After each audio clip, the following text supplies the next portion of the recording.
Hello, everybody. It is Dennis and Andy with the movie review of the week. Just for you, this week we were going to see Abigail.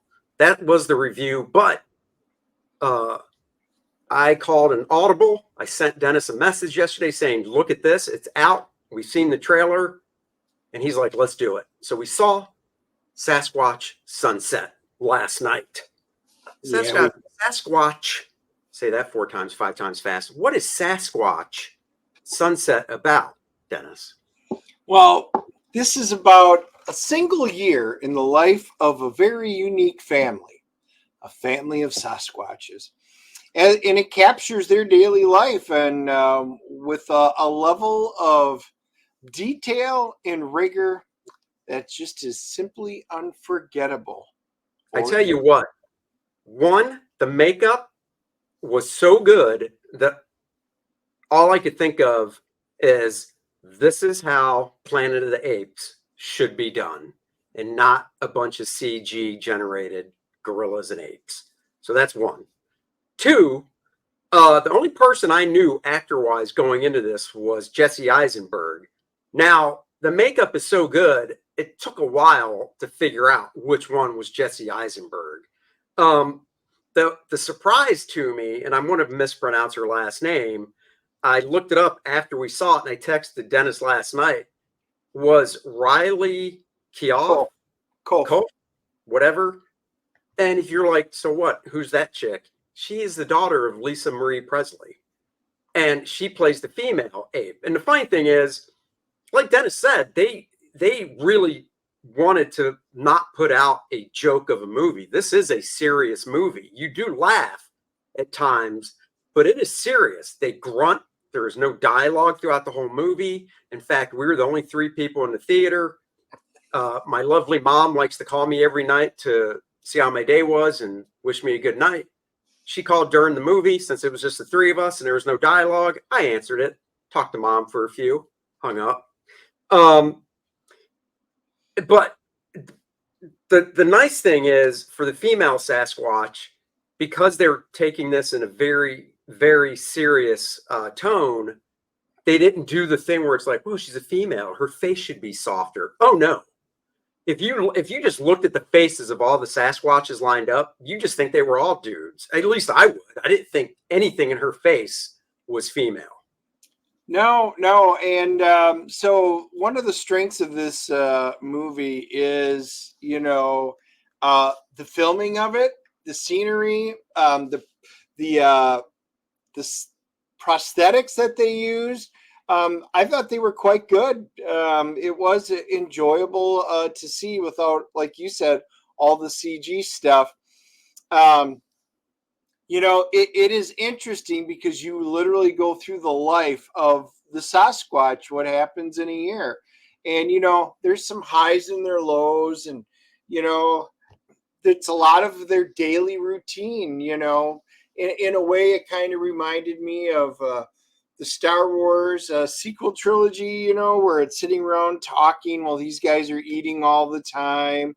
And they're just out experimenting. They build their hut every day. Yeah, that was another thing. Because they travel, they build a hut. And the next day they literally take it down. And I'm like, you just built something. Why just not use it every day? But it's because they travel.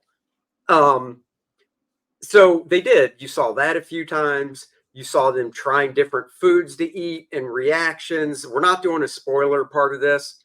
Of course, you got to see Sasquatch Love. If you saw the Red Band trailer, you know what I mean. That's all I'm saying. I got to see more male Sasquatch peen than I ever thought I would see.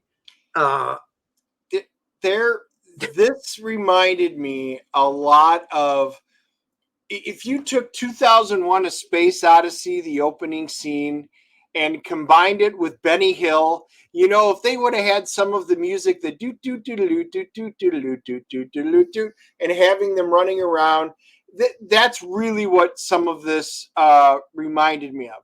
I love the fact that there is no audible dialogue anywhere in it. It is just guttural noises. I know the actors, they took lessons from a mime in order to learn how to make these facial expressions. So it is cool from the standpoint that there is no spoken words at all throughout the entire movie. And it did not get received very well at the Sundance Film Festival. People were walking out. Walking out during the premiere. I've walked out of a movie. Dennis has walked out of a movie before. Not at one point during this movie, and it's an hour and 29 minutes. Not at one point did I go, I want to leave, because I want to see how it ended. Because obviously every movie has, first, second, third acts. And the structure for a story is the same. It's just what you do with the pieces. So obviously there had to be some conclusion to this. And there was. In this one, there were 4 acts, though, in this one, because they broke it up with spring, summer, fall, and then winter, and that gives you one whole year. So that's how they broke this one and up. Then they did actually end back in basically end of winter, early spring, because the snow was gone. Yes. But so they completed the circle. So you're right, there was. And this isn't a big spoiler that would kill anything, because there are some shocking type moments in it.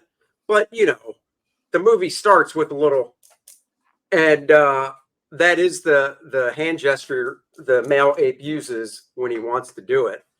And she's impregnated, so she gives birth. Well, guys, if you're a parent and you actually watched when your baby was born, besides the position of how she gave birth, it's nothing new. If you did not watch and you never wanted to, avert your eyes. If you've never seen it and you're that curious, watch.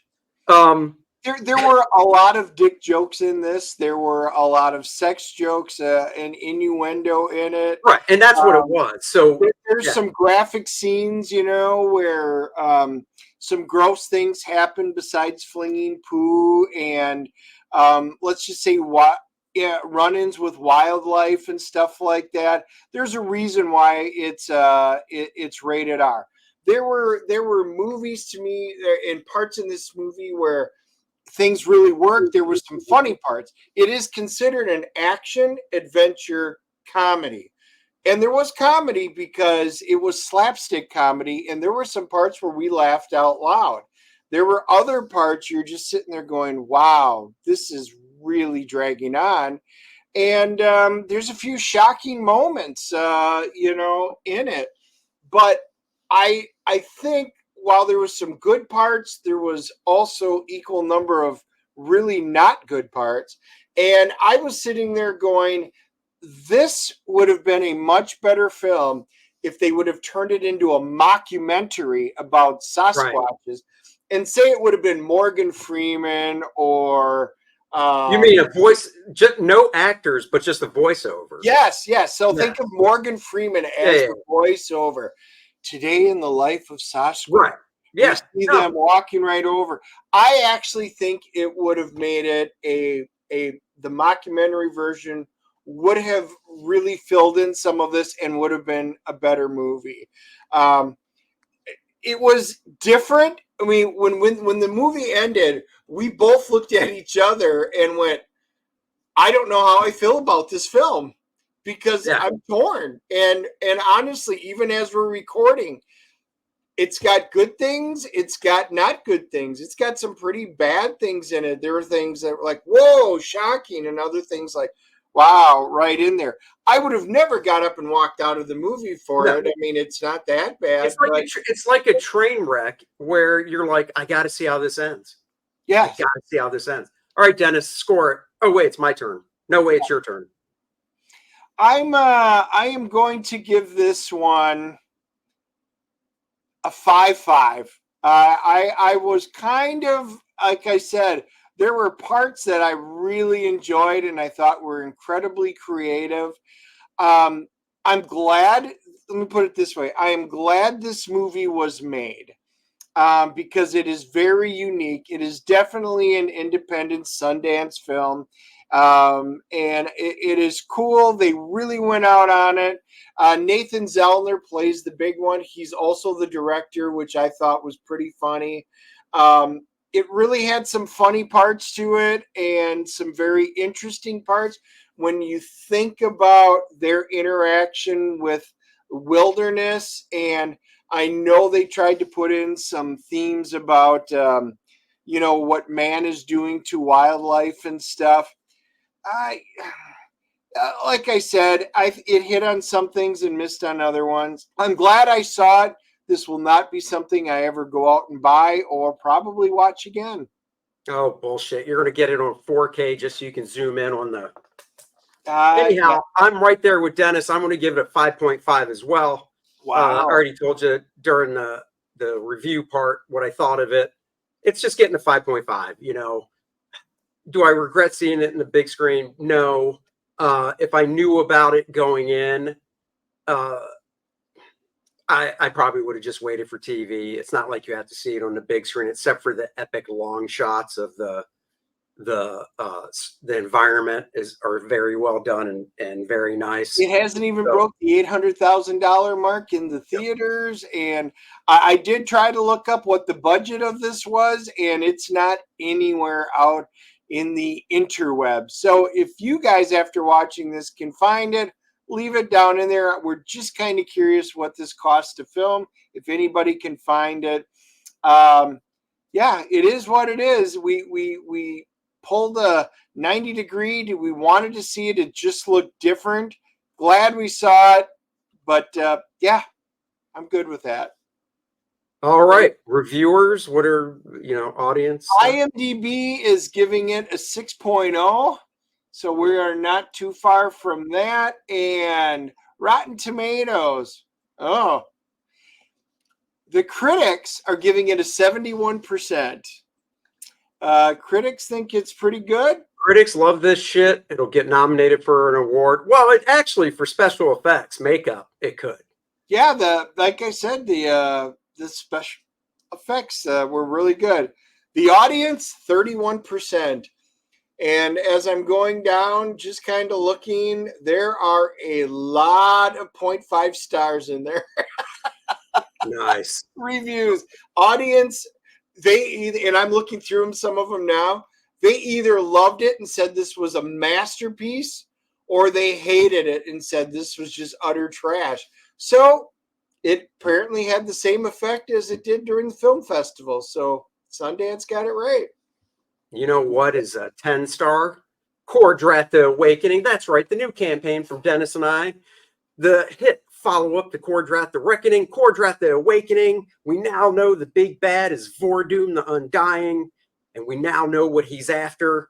You need to pick up Kor-Drath, The Awakening to find out exactly what all that is and how it plays out and what Kor-Drath and Adriana have to do to beat back the big bad of Vordoom, the Undying. Multiple covers to choose from. As always, the main cover I just showed, homage cover. Love these throwback covers. Oh, there we go. Yep. The Bud Root cover right there. Of course, we had to have Bud come back. And if you're like, wow, that's cool, it would pair up nicely like wine and a good steak or salad if you go that way. That's fine. Nothing wrong with that. With the original cover he did alone, we did it so they go together, guys, like peanut butter and jelly. Reese's Peanut Butter Cups. Get yourself the black and white edition as well. That's the whole book in black and white, not an artist edition, just regular size, high contrast black and white ink with the lettering so you can read it. Of course, preview pages, scroll through these. Oh, links in the description below if you actually want to slow down and take your time and look through them. Character descriptions for the newcomers, new game module that Dennis wrote featuring once again the art of Bart Sears and Dan Lawless gracing the retro throwback cover. New parody ad. You guys have come to expect those. Stretch goal, $50,000. First stretch goal, the first playable character card for this campaign. We did 4 for the last campaign. We're doing 4 for this one. This is the first one to keep them all a surprise. Vordoom the Undying. Kor on the front, me and Dan Lawless. And on the back, Dennis wrote up these fantastic stats so you can play them in the Kor-Drath game or any of your favorite role-playing games. Great add-ons like the Kor-Drath, the Layouts book featuring all of my penciled pages before I start inking them. And then, oh, what are these, Dennis? Well, those are our kid-friendly books that we decided to put out because we got a lot of feedback from you guys on the first adventure.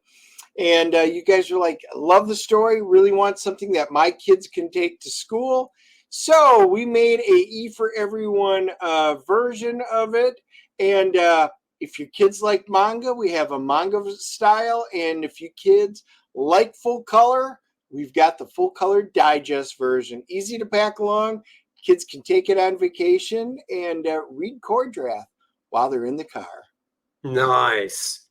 Oh, and look at that. What is that? Let me show a better picture. Yeah, there's another thing that you guys asked for. We've got our Kor-Drath minis. And if you play D&D, any type of role-playing miniatures game, the 2-inch is exactly what you guys wanted for playing it. Some of you wanted a bigger version, so we did get a 3-inch. And some of you guys wanted full-blown statues. Well, we were able to get this in a 5-inch, and the artwork of Andy Smith was sculpted perfectly into Kor-Drath. And what a great likeness. And yeah, guys, there you go. Take your choice. Take your choice. And of course, the Kor-Drath collector's box, a nice box to store all your Kor-Drath swag. You can add it on checkout or step up, get the Kor-Drath The Awakening box bundle, the feature tier, usually $162. Now yours for $135. It is everything Kor-Drath The Awakening in here. Look at this list of stuff. All the covers, the Budroot line art cover as well, the black and white edition of the book, the game module, the Adriana trading card, all in the collector's box. And then, you know, you can add on the figure and you can add on the layout book as well. And of course, these digests are all add-ons. That's why they're just not right in that box. So you can do that. And then all the standard tiers, variant covers, things like that. There's Bud's line art cover, of course, the black and white. And then you get way down here to the Big Bad Booty Daddy box, which is the Awakening and the Reckoning, volume 1 and 2, everything in this box. The black and white edition, the manga digest, the color digest, all the covers from the Reckoning, A through F, all the covers of the Awakening, A through D, and oh, I forgot to mention in here, the line art cover will be in here as well. I totally forgot to put that in there. They only limit you to how much you can do and the amount of characters, but they're all there. Unless, wait, no, the line art cover, now I got to go back and check. Oh, it is D. It is in there. I didn't forget. The 4 character cards from the first campaign in the map, both game modules, and of course, any stretch goals from this campaign you will also get. So guys, go check out Kor-Drath The Awakening. Let's keep this baby going higher and higher. Straight up we'll climb. Man, move aside, Sammy. Or is that David? I don't know. I just do it better. Which one was it, Dennis? I'm confused. Sammy. I knew it. Move aside, Sammy. All right, guys. Like, subscribe, and share. Go back, Kor-Drath. Have a great weekend. And we will talk to you guys later. Bye-bye, everybody. Live long